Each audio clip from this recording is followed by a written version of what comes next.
sing of a perfect love story, right? Heartache will always be a part of loving all broken hearted. But remember, though not perfect, if that love is meant for you, it will stick with you until then.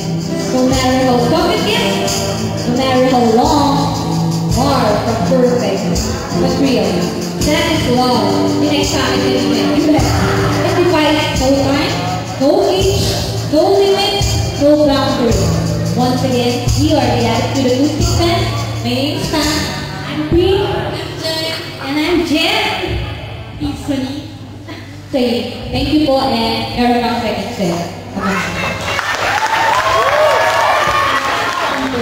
Inalunsad ang kauna-unahang pandagdigang pagtitipon ng mga kababaihan sa pamumuno ng Partido Sosyalista sa Copenhagen.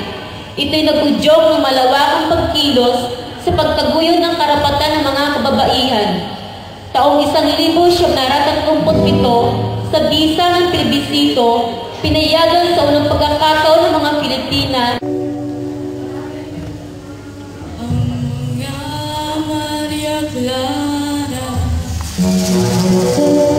mga huli at mga sisa. Di marunong na lumaban.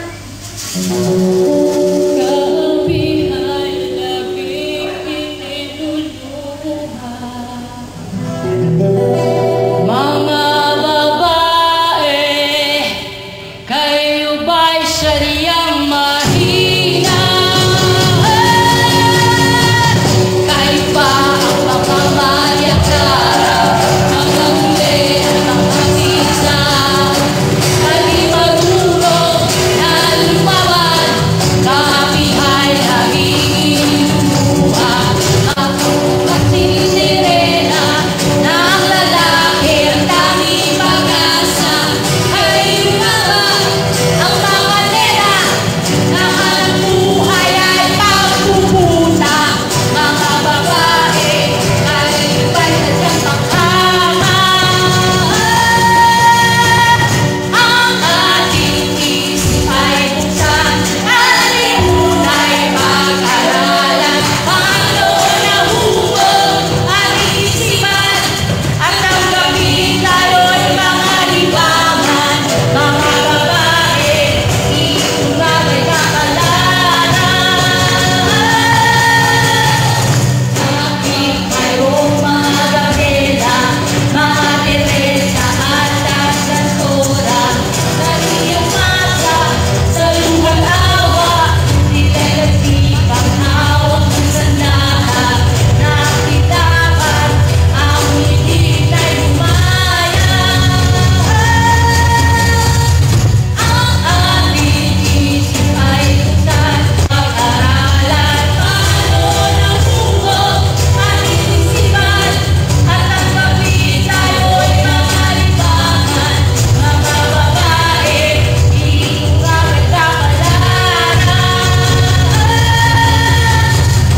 Bakit mayroong mga Lisa, mga Rindyosa at mga Lorena, nalisan na makita ka at ngayon marami ang kasama. Nakilaban ang hindi na lumaya. Ang ating isip ay buksan, alimun ay pag-aralan. Paano nahubog ang isipan at tanggapin tayo'y mga libangan. Mga babae, ito nga ba'y kakalaran? Mga babae, ang mithiin ay lumaya.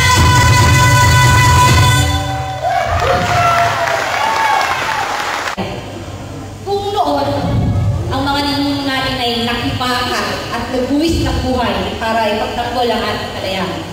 Ngayon naman po, bilang isang manggagawang migranteng Pilipino, tayong lahat nandito. Sa bawat patak ng ating pawis, sa bawat luha, sa lungkot at pinagpis. Sa bawat sakripisyo natin para sa mga mahal natin sa buhay. At isama na rin natin yung bawat euro remittance na hindi lamang pamilya natin ang nakikinabang, pagpus ang buong ekonomiya ng sambayanan. Aba, isa ka ng tunay na bayani. So, kung aming susunod na awitin na inaalay namin sa lahat ng ating bayani, na kung dahil sa kanila, hindi natin matatamasa ang kalayaan ngayon. Naway, pagpatuloy namin ang kanilang sinimulan at gawin natin silang inspirasyon para sa patuloy ng paglaban. Sa buong pagpatuloy para sa kanila. My God. Over.